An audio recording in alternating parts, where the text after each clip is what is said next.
হাঁসের রাজা রাজহাঁস রাজহাঁস ভুনার সাথে যদি চালের রুটি হয় তাহলে কেমন হয়। এই তো এটা হচ্ছে রাজহাঁস। রাজহাঁসটা কিন্তু ওজনটা ছিল প্রায় 2.5 কেজির মতো, মানে পশমটা যখন ড্রেসিং করে একদম ধোয়ার পরে তারপরে মেপে ওজনটা হয়েছে 2.5 কেজির মতো রাজহাঁসটা। হাঁস কিন্তু শীতের মধ্যে খেতে অনেক মজা, আবার এভাবে গরমেও খাওয়া যায় যদি বাহিরে একদম বৃষ্টি থাকে, ওয়েদার ঠান্ডা থাকে। চালের রুটি দিয়ে গরম গরম রাজহাঁস খেতে কিন্তু খুব ভালো লাগে। হ্যালো এভরিওয়ান, আসসালামু আলাইকুম। সবাই কেমন আছেন? আলহামদুলিল্লাহ আমি ভালো আছি। আপনারা সবাই কেমন আছেন সেটা কমেন্টসে জানাবেন। আর এই তো হাঁস মানেই তো চীনা হাঁস, পাতি হাঁস, রাজহাঁস, এটাকে সুন্দর করে ছোট ছোট যে পশমটা সেটা একদম ছেঁকে নিতে হবে। ছেঁকে তারপর সুন্দর করে পরিষ্কার করে যদি হাঁসটা একদম পশমগুলি সুন্দর করে ছেঁকে নেওয়া যায় তাহলে কিন্তু খেতে ভালো লাগে, আর তখন পশমটা থাকে না। গ্রামে তো একদম চুলার মধ্যে, লার্কি চুলার মধ্যে ওরা করে, আমরা তো এখানে চুলার মধ্যে। আর এই যে আমি চুলাটার মধ্যে, কারণ গ্যাস থাকে না তো তাই এই চুলাটা ইউজ করি, কারণ আমার ওই চুলাটা কিন্তু ভেঙে গিয়েছিল, যে ইলেকট্রিক চুলাটা।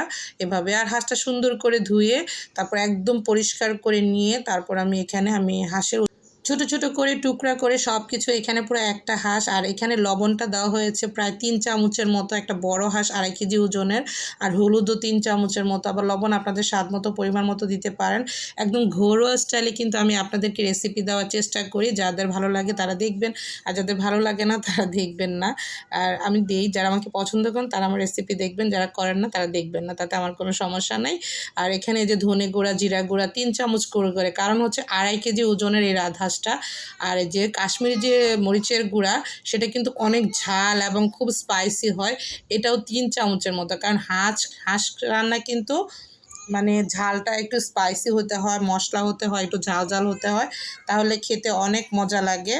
আর এই যে এখানে আর আমি তেজপাতা এভাবে কেটে রেখে দিই ছোট ছোট করে, তা এখানে 5-6 পিসের মতো তেজপাতা, এলাচ 8-9টা, তারপর লবঙ্গ, এগুলো সব একসাথে আমি দিয়ে দিয়েছি। এই যে দেখেন সব মশলা একসাথে দিয়ে যদি হাঁসটাকে সুন্দর করে মেখে, তাহলে কিন্তু মশলাটা হাঁসের সাথে সুন্দর ঢুকবে।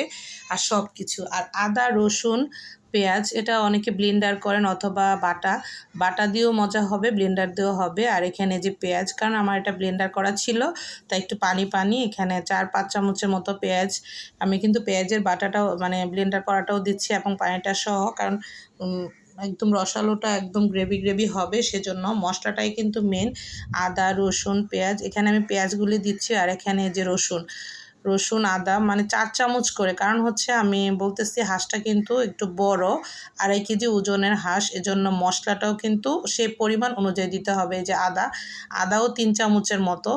আর আপনারা আপনাদের যদি ছোট থাকে সেই পরিমাণ অনুযায়ী দিবেন, সমস্যা নাই। আমি আমার পরিমাণ এভাবে যদি মানে মশলাটা দিয়ে সুন্দর করে মেখে মেরিনেট করে রাখা যায় তাহলে কিন্তু রান্নাটা দেখবেন যে অন্যরকম হবে। আর ওই চুলার মধ্যে যদি সব মশলা দিয়ে তারপর হাঁসটা ঢেলে দেয়, ওটা আরেক রকম রান্না হয়। এক একজনের রেসিপি এক এক রকম, কিন্তু আমি এভাবে রান্নাটা করি।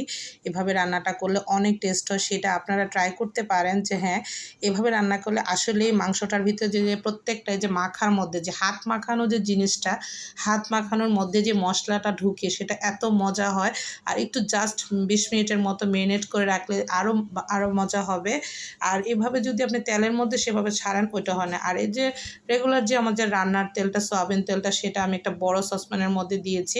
এটা গরম হয়েছে, পেঁয়াজ কুচিটাও ব্রাউন কালার হয়েছে, হওয়ার পর এখন এই যে হাঁসটা, কারণ আমি তো হাঁসটা মেখেই দিয়েছি সব কিছু মশলা দিয়ে, আদা, রসুন, জিরা, ধনে গুঁড়া, সব গুঁড়া মশলা, বাটা মশলা সব কিছু দিয়ে মেখে তারপরে যে এখন সুন্দর করে আস্তে আস্তে করে হাঁসটাকে এখন কষাতে হবে।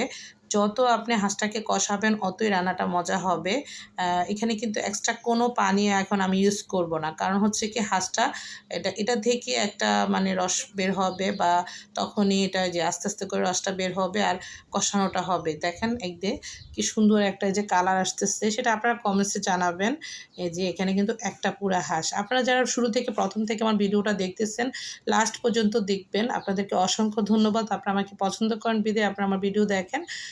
আমি আপনাদেরকে ভালোবাসি, আপনারা আমাকে অনেক ভালোবাসেন জানি। যারা আমাকে ফলো করেন এবং যারা সুন্দর সুন্দর কমেন্টস করেন এবং যারা শেয়ার করেন, তাদেরকে অসংখ্য ধন্যবাদ। আর আমি স্ক্রিপ্টটা দেখাইনি, আমি এখানে পরিমাণ মতো পুরা একটা মানে গরম পানি দিয়েছি, চুলার আরেক পাশে গরম পানি রেখে দিয়েছিলাম, সেটা দিয়েছি, দিয়ে একদম পানি দিয়ে ঢাকনাটা দিয়ে দিয়েছি। এখন দেখেন এই যে 1 মগের মতো, মানে হাঁসের পরিমাণটা অনুযায়ী একটু গরম পানিটা দিবেন, তাহলে রান্নাটা অনেক টেস্ট হবে। আর হাঁসটাও আস্তে আস্তে যতবারই কষাবেন আর ঢেকে ঢেকে দিবেন, তাহলে হাঁসটা সুন্দর করে সিদ্ধ হয়ে যাবে। আর এই যে মানে 20 থেকে 25 মিনিটের মধ্যে কিন্তু হাঁস রান্নাটা হয়ে যাবে। চালের রুটি, তারপর গরম গরম ভাত দিয়ে হাঁস রান্না খেতে কিন্তু অসাধারণ। সবাই ভালো থাকবেন। আল্লাহ হাফেজ। নেক্সট আবার অন্য ভিডিও নিয়ে আসবো।